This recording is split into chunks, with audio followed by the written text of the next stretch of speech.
Welcome back to some more Umineko when they cry. So where we last left off, oh boy, the usual Balor's trying to be smart and trying to find some clue to whoever murdered the six characters, you know, side of the magic circle or the pentagram or whatever you call it and such.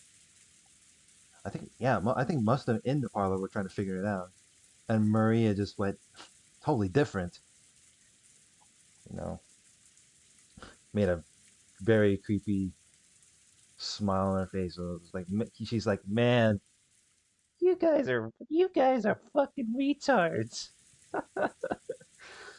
Oh, that was great. I swear, it's such a goofy moment to just when it comes to this. Anyway, let's continue. I finally noticed that the inside of the parlor had gone quiet again. Everyone had sunk into their favorite sofas, some deep in thought, some irritated, some acting depressed. Maria was once again enjoying the TV as if she never left it. It looked like she found the commercials more fun than the boring program, and she happily yelled, and giggled. I stared at each other's appearance in turn. If there isn't a 19th person, the culprit must be in this room. You think so?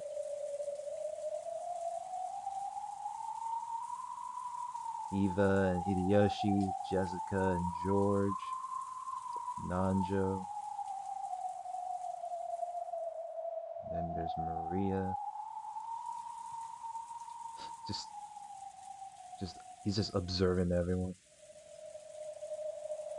Right now, Aunt Natsuki's searching the mansion with the servants, right? Then we shouldn't say in this room.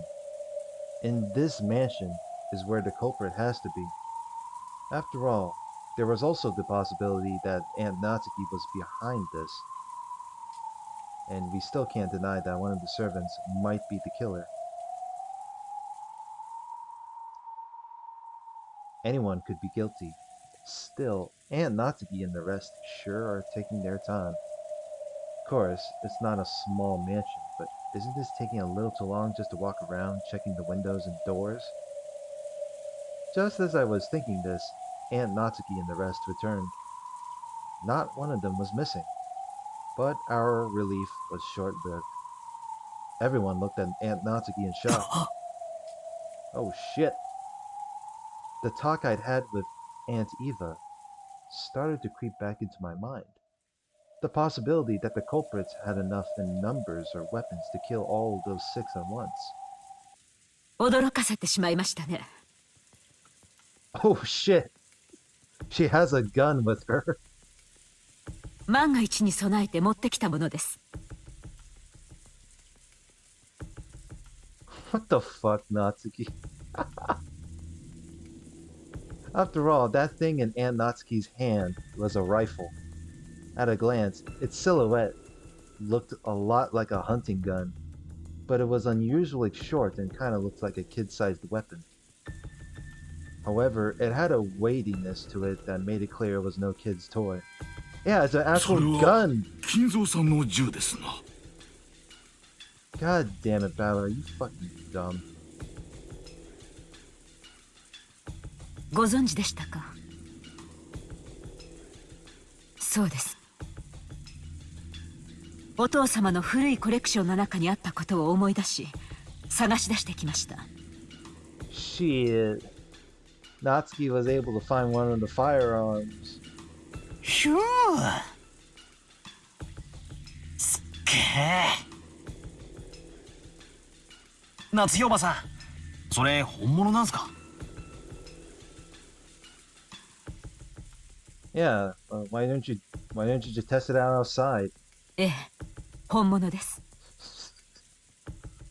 実弾は発砲できますよ。昔お父様は野鳥を追い払うのに使ったりしていました。Damn, Kinzo has a hatred for birds.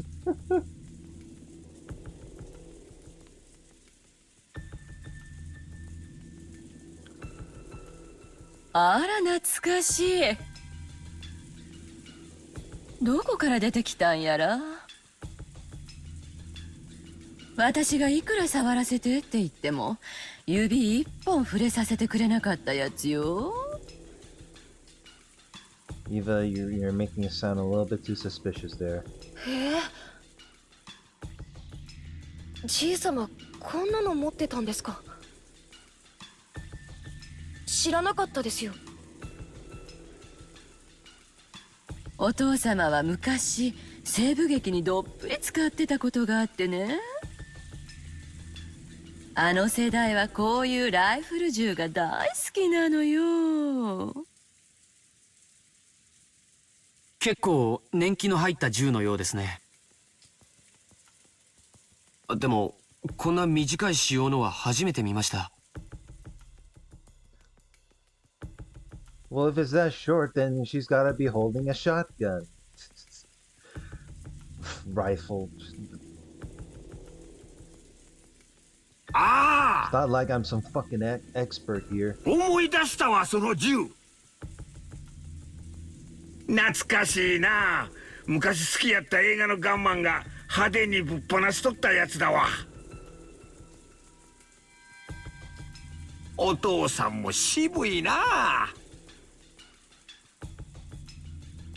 親方様がだいぶ昔にアメリカより特別にお取り寄せになられたものです。ご覧の通り実銃ですので、どうかこの件はご内密にお願いいたします。手に入れられたばかりの頃は大層気に入られておりまして、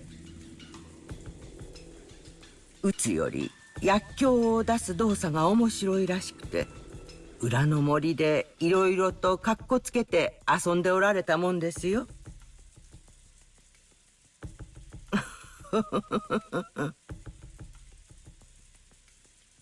Oh my. しかし物騒ね。 No shit. そんなものまで持ち出しちゃうのかしら。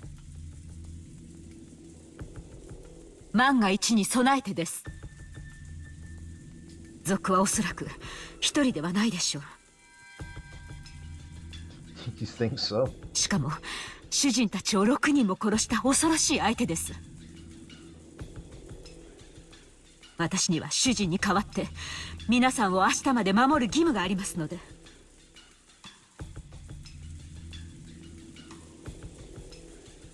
As Natsuki-san said this, she slumped down into one of the sofas and took a deep breath.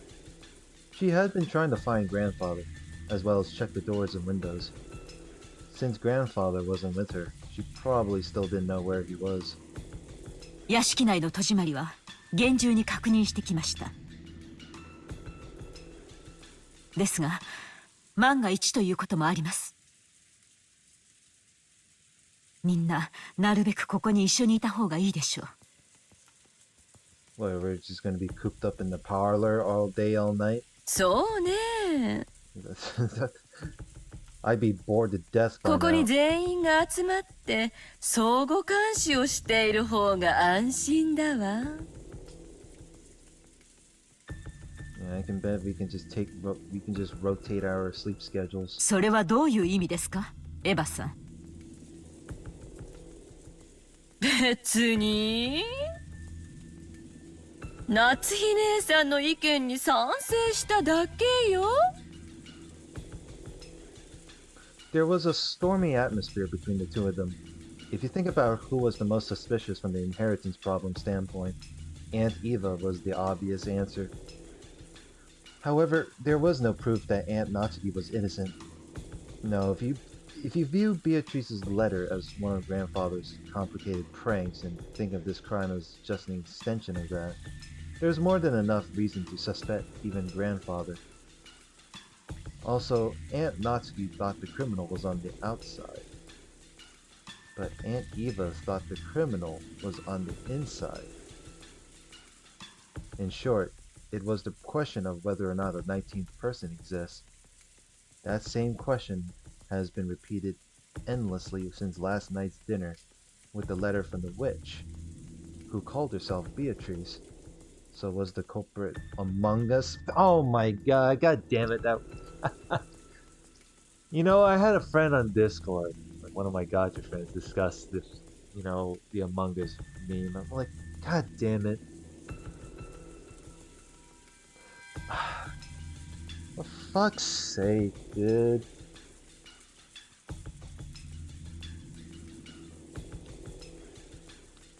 Man, this shit is way this shit is way before the fucking game got popular. God damn it. So was the culprit among us or not? And did the witch Beatrice exist or not? If you assume that something as stupid as a witch can exist, you're basically saying that one of these relatives here, who share a common bloodline, is the culprit. If that was too unpleasant, it'd be much more uncomfortable to simply accept the fairy tale-like character of the witch. A witch? A witch drawing a bizarre magic circle and offering human sacrifices? If I could accept that rubbish, I'd be able to trust all the people in this room. However, damn common sense got in the way. It kept repeating that witches don't exist. In that case, the culprit must be among us. Hell. Oh man, I hate that. It's such an overused joke. Holy shit. In the middle of this seemingly endless rain, none of us could break the silence. Well, and it ends just like that. Time moves forward. Sunday, October 5th, 1986. It's 1 p.m. Occult. Lunch ended, and the servants removed the tableware and went to the kitchen. The wind and rain neither weakened nor strengthened, and the island remained cut off from the outside world. At first, it seemed as though Natsuki planned to stop anyone from taking a step outside the room, but when it came time to prepare lunch, you finally realized that this would be impossible. However, in order to avoid having anyone alone in the kitchen, she told the three servants to go together. Because of that, the servants were the first ones given the right to leave the stuffy parlor, which had been packed with 11 people. Since breakfast had immediately followed that terrible incident, preventing most of us from eating much, everyone tore into their lunches in silence. 私が洗いますから、源氏さんとカノン君は少し休んでいてくださいな。何か飲みます？私は結構。カノンは？僕も結構です。お二人とも早朝から大変だったでしょう。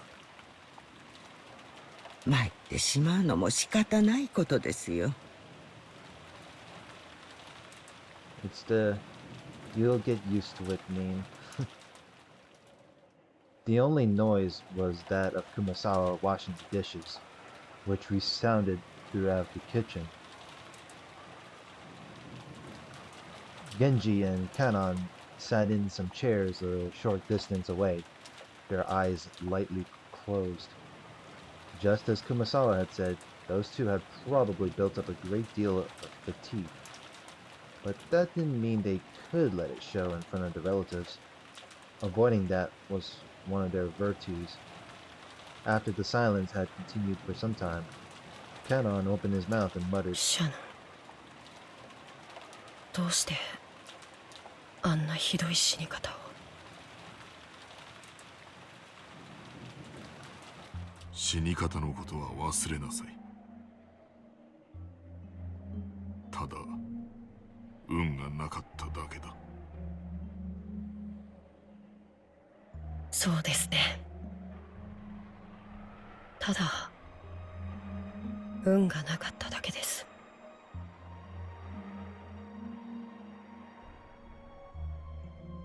They both fell silent once again. Kanon's expression was filled with grief. シャノンちゃんが死んじゃったなんて、いまだに信じられませんよ。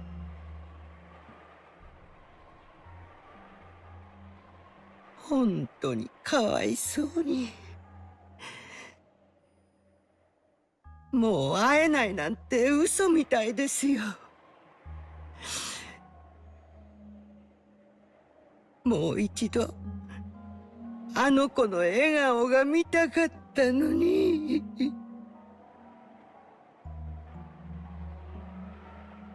Kumasawa spoke with her back, facing them. After all, Kumasawa hadn't seen Shannon's corpse, so she had no trouble mentioning Shannon's face.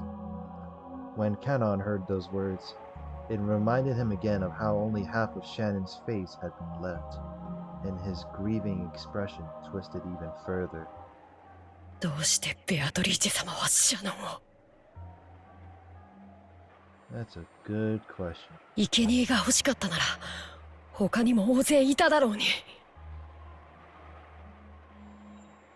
Well, I gotta say, when it comes to Beatrice, she knows how to, be smart and.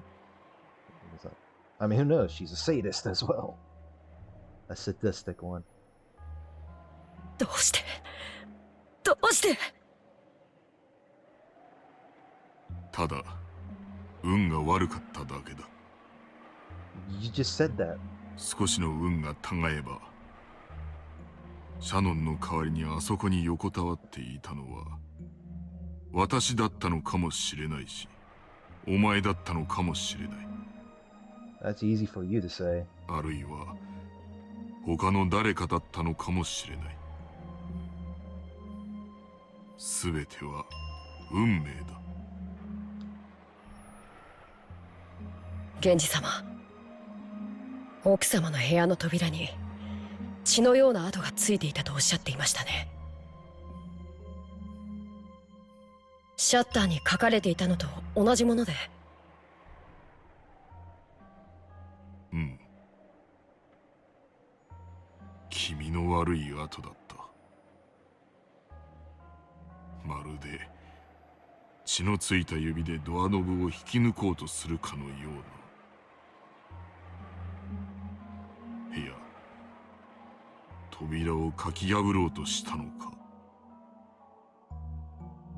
そんな君の悪い跡だった。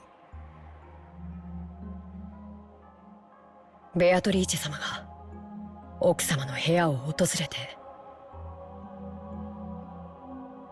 そして扉を開こうとしたけれど開けなかったということでしょうか。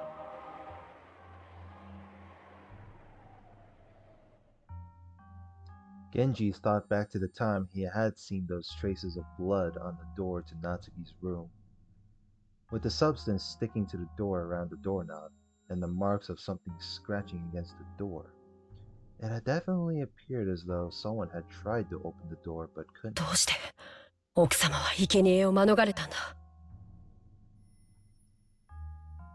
もし奥様が選ばれてたなら、シャノンは死ななくて済んだのに。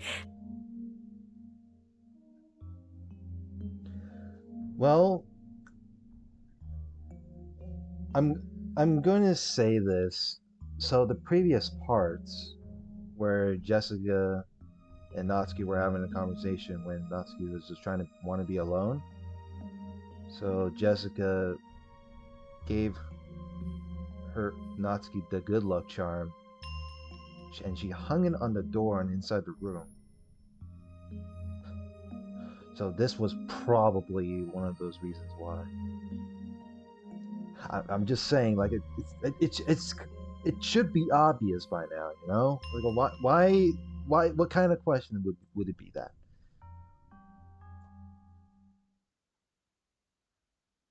But hey, Natsuki is a fucking odd one, you know. Just then, a loud, sharp noise came in from the hall. Both of them turned around, surprised. Oh boy. 面白そうな話じゃねえか。俺も混ぜてくれよ。Before any of the servants realized it, Badler was standing in the doorway to the kitchen. バトラ様、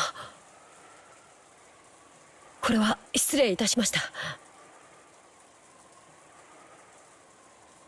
Genji-san and Kanonkin stood up surprised and hastily bowed. But I didn't care about stuff like that. I was more concerned with continuing their discussion. 便所って言って抜けさせてもらったのさ。Oh boy. ずっとあの部屋に閉じ込められてると窒息しちまいそうだったからな。水でも飲ませてもらおうかと思ったら面白そうな話が聞こえてきたんでよ。頭なんか下げなくていいぜ。今の話の続きを聞かせてくれよ。今のは別に。ちょいと前から話は聞かせてもらってるんだ。今さら隠すなよ。だから単刀直入に聞くさ。ベアトリーチェってのは何者だ？どうやらおとぎ話の魔女ってだけじゃなさそうだな。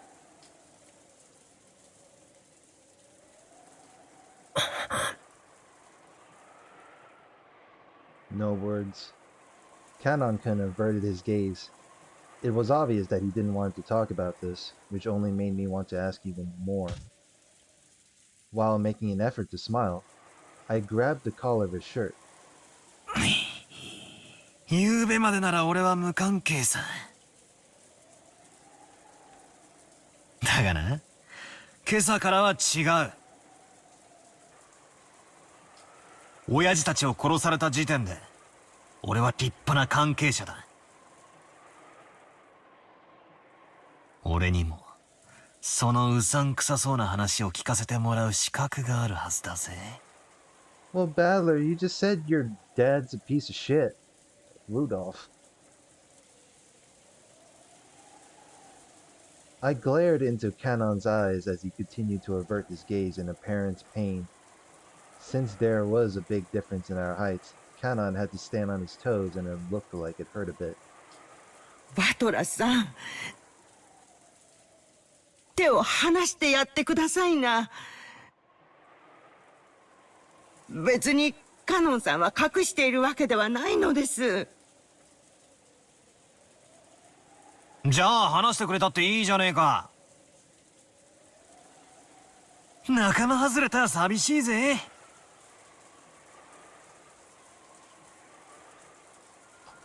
Whoops, my bad. A little bit of alarm going off. When I tried to further twist up his collar, Genji-san cut between us and spoke. In his expression were faint traces that he'd made up his mind to do something. Apparently, he had no intention of hiding it. お話しすることはできます。ただバトラ様がお気を悪くなされるかもしれませんので、カノンは躊躇しているのです。躊躇なんて男らしくねえぜ。内緒にされる方が気持ち悪いさ。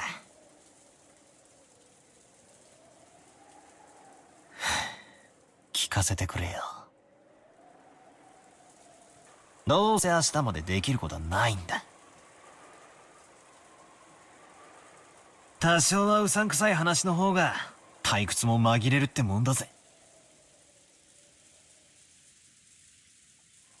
Genji-san and Kanon-kun looked at each other, then nodded as though they decided to talk. わかりました。何でもお聞きください。お話しします。ああ。じゃあ聞くぜ。ベアトリーチェってのは一体何なんだ？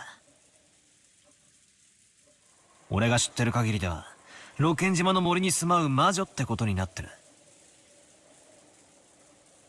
森に入ると危ないからってんでばあ様あたりが作り出した脅し話だって聞いてる。違うのか？いえ、違いません。その通りです。ベアトリーチェ様は六軒島の森に住まわれる魔女であらせられます。バトラス様、にわかには信じられないでしょうが、ベアトリーチェ様は存在するのです。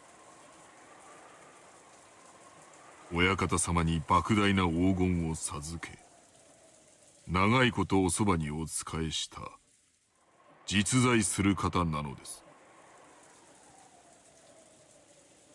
はあ？よせやいよせやい。じい様の受け売りを言うのも給料のうちだってのか？ I laughed like it was a joke, but neither Genji-san nor Kanon-kun laughed.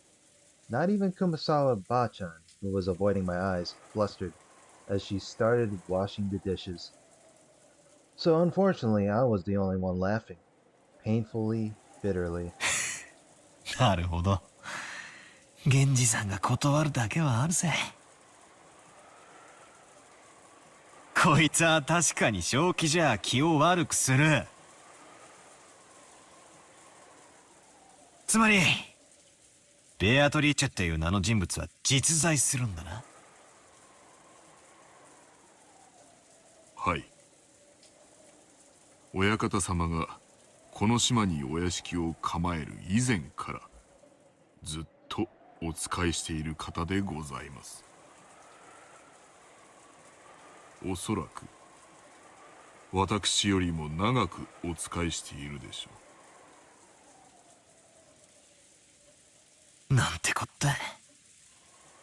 桐江さんの仮説は外れたな。じい様にベアトリーチェという名の腹心は実在したってわけだ。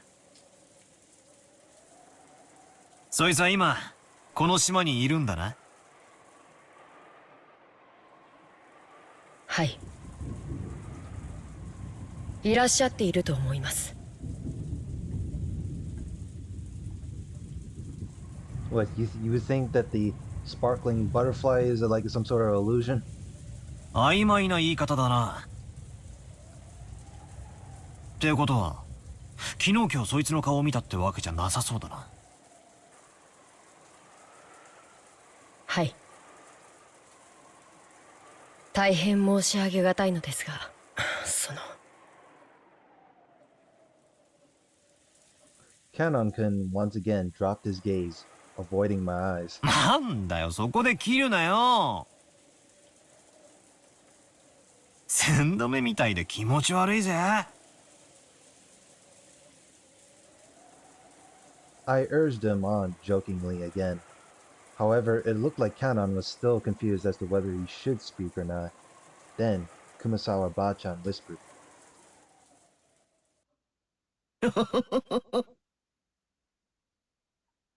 お顔を見ようにもベアトリーチェ様にはお姿がありませんから。You think so? お姿がなんだって？ No face. ベアトリーチェ様にはお体がありません。No body. ですからベアトリーチェ様がお望みにならない限り、私ども凡庸ではお姿を見ることすら叶いません。ベアトリーチェ様が人の姿をされていた頃の絵があの肖像画のものなのだとか。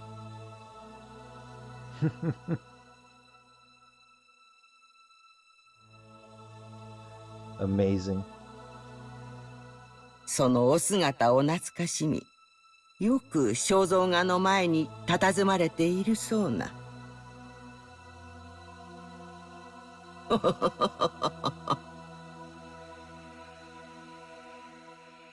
ベアトリーチェ様は時折輝く蝶の姿に身を変えられて現れることがあります。万一お屋敷の中でお見かけした場合には決してその後を追ってはならない決まりです。追えば不幸があると囁かれています。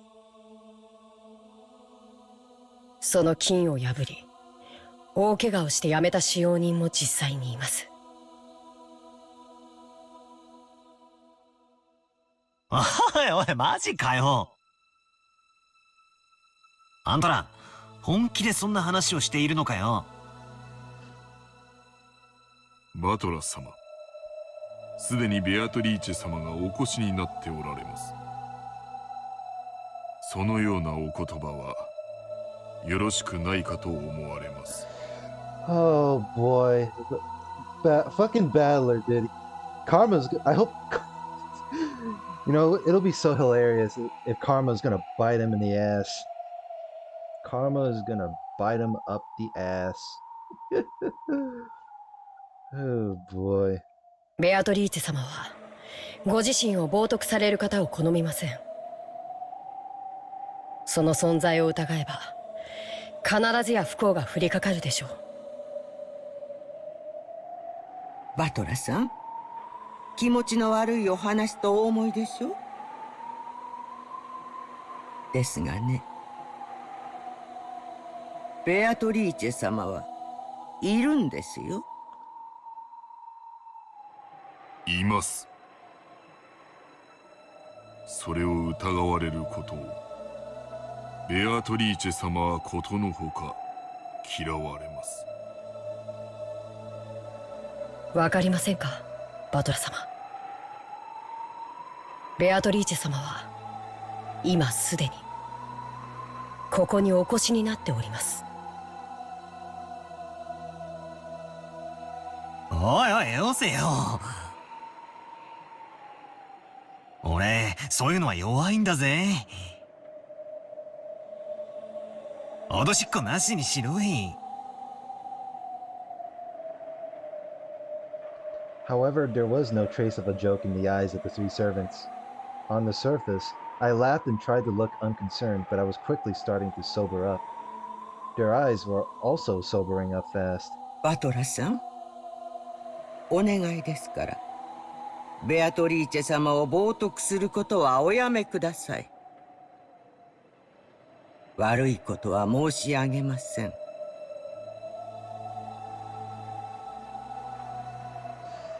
Kumasawa Bachan, who was usually cheerful and would always tease people, now spoke with a totally serious face.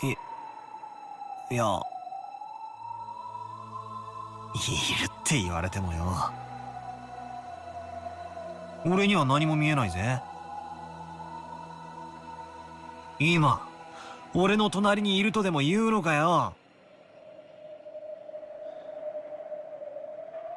You know, here's what I think for the next few parts I'm going to record. Karma's going to bite him in the ass, and then I'm going to goof on him for how fucking delusional he is. Oh man, this is going to be so great. I can feel it. 冗談よせやい。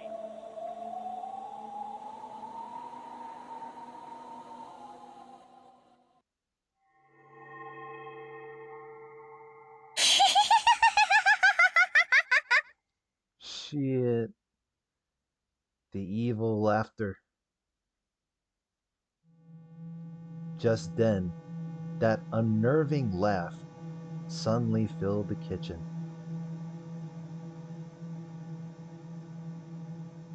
When I turned around, Maria was standing there by the entrance, but her expression and the feeling about her presence, felt exactly the same as the servants. 波長の合う合わないは生まれつきだよ。バトラは生まれつき波長が合わないタイプなんだよ。だから見えない。会えない。話せない。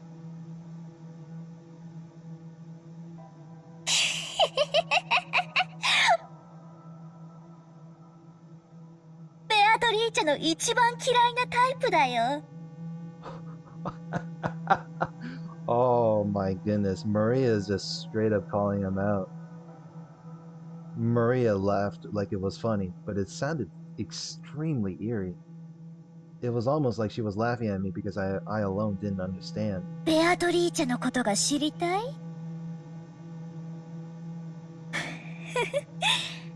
ベアトリーチェはね、1000年の魔女なんだよ。あらゆる悪魔を刺激し、錬金術を極め、賢者の石を生み出し、莫大な黄金を生み出すことができる。おじいさまは彼女と契約することで、後宮家に莫大な富を築いたんだよ。昨日私がベアトリーチェの手紙を読んだでしょ？あれは本当なんだよ。バトラに信じろと言っても無理な話だろうけど。六感が生まれつきさっぱりみたいだからね。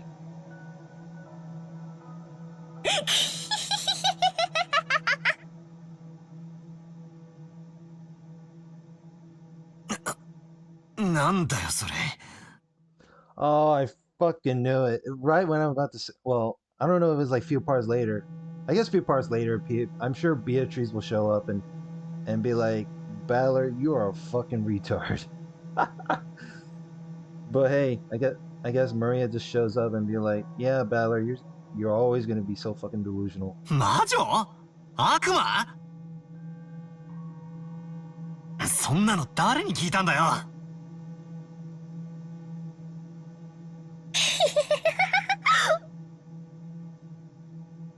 ベアトリーチェ本人に聞いたんだよ。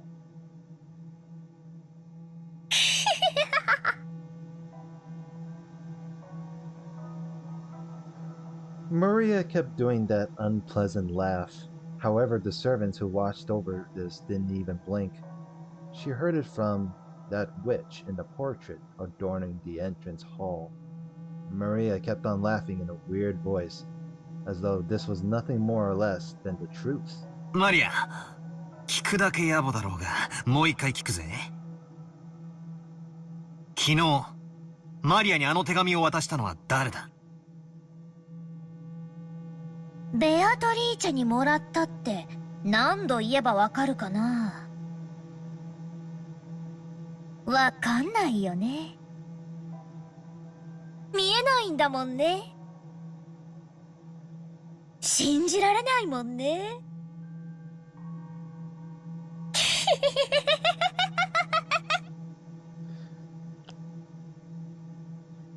He always has this fixed mindset to where it's like he doesn't even believe in fucking Santa Claus or some shit like that. Just then, Maria's laughter suddenly stopped. バトラ、まだわかんない？ベアトリーチェがいるのが。いるって、どこにさ？だから、ベアトリーチェがここにいるのが。That's right. Now that I think about it, I've been feeling for a while now that the servants' eyes haven't been pointed in quite the right direction. I'd figured they were just staring absent-mindedly, but that wasn't the case. The four here, Genji-san, Kanon-kun, Kumasawa-san, and Maria, everyone except me, was looking at a spot right behind me. Holding my breath tightly, I slowly looked over my shoulder. Of course, there wasn't anyone there. I've known that the whole time. However, everyone in the room except me was focusing on that point as if there was someone there. ベアトリーチェは1000年を生きた偉大な黄金の魔女。でも波長の合う人間にしか自分の姿を見せられないし、話しかけられない。だからね、What? それがとても悲しいんだよ。だからバトラみたいな生まれつき魔法のセンスもかけらのない人に存在を否定されるのがものすごく嫌いなんだよ。バトラは幸運だよ。昨日私にお守りをもらっていてよかったね。それを身につけていなかったら、今頃ベアトリーチェのどんな呪いが身に及んでいたか分かったものじゃない。本当に幸運なんだよ、バトラは。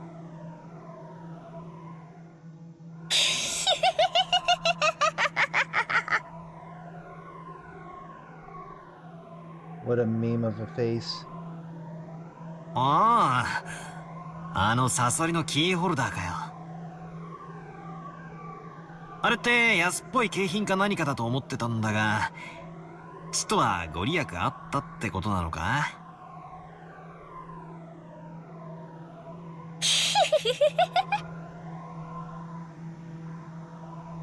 それがなかったら今頃バトラがあの倉庫の中で顔面を砕かれて生贄にされていたんだよ。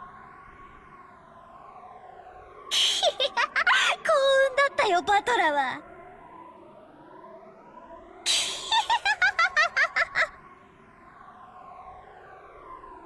そうか。あれがなかったら、俺は今頃殺されてたってのか。No shit! なんでバトラはベアトリーチェを信じないの？いるのに。今、そこに、ほら。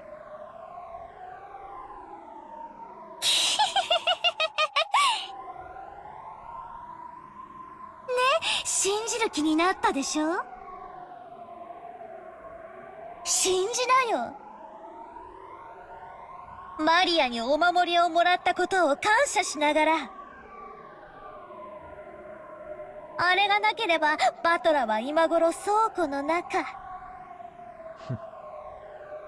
代わりに誰か一人が助かっていたかもしれないね。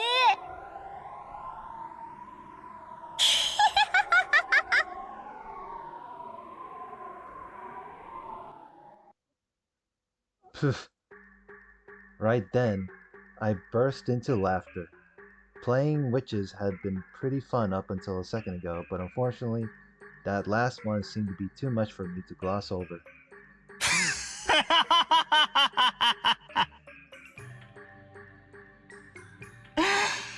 じゃあ全然ダメだぜマリア。ってことなら悪いが、全然ダメだ。When Maria saw me suddenly started laughing, she stopped.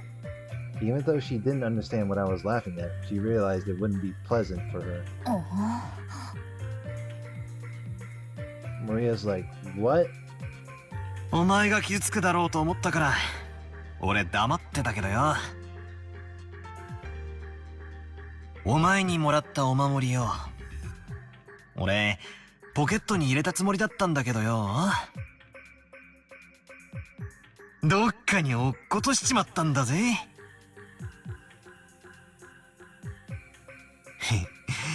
だから俺が今この瞬間に無事なのはお守りのおかげでもねえし。なら魔女様の呪いがあって当然なのに、今この瞬間もピンピンしてる。悪いが、俺は自分の目で見たものしか信じねえ。第6巻波長魔法のセンス悪いが俺はそういう眉唾なもんは一切信じねえぜ。クラスの女が霊感がいいの悪いのって言い出すのを聞いてると虫唾が走るのさ。あんたらがいくらじい様に給料もらってるか知らねえが、俺を妙な宗教に勧誘しようったってそう簡単にはいかねえってことをよく肝に銘じておきやがれってんだ。バトラ様。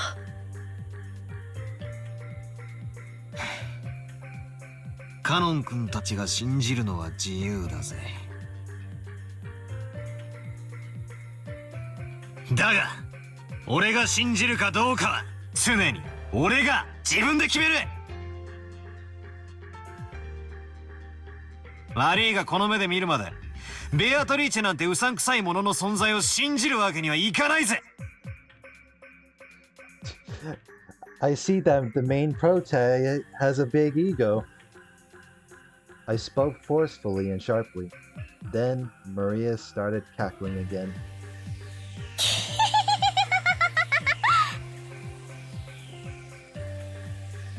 ならそれでいいんじゃない？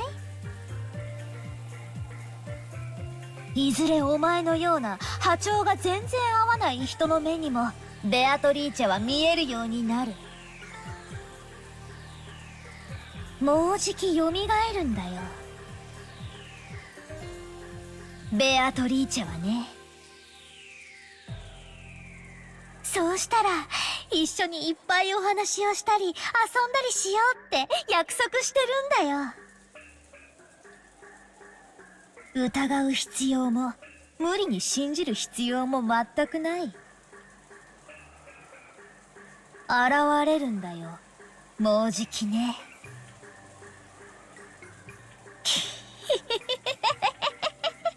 Hey, it's just like what I said. Balor's gonna get bitten in the ass someday. And then I'm gonna laugh my ass off just...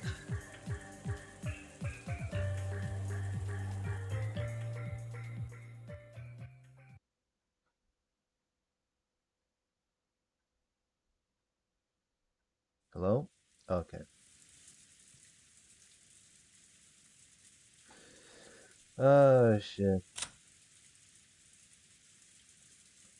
Let's, stop it from here, because, we'll pick it off from the next part. So next part, you know, I wonder about Battler sometime. Is he really this fucking delusional, or is he just an overly confident bastard of a main protag he is, or does he really think this is like, oh, man, there's no way Magic Throwing says, I don't believe this fucking stuff. And, you know, so on and so forth. But, yeah, like, comment, and subscribe. And, you know, is he right or is he wrong? Who knows? All right, people. Y'all have a good one.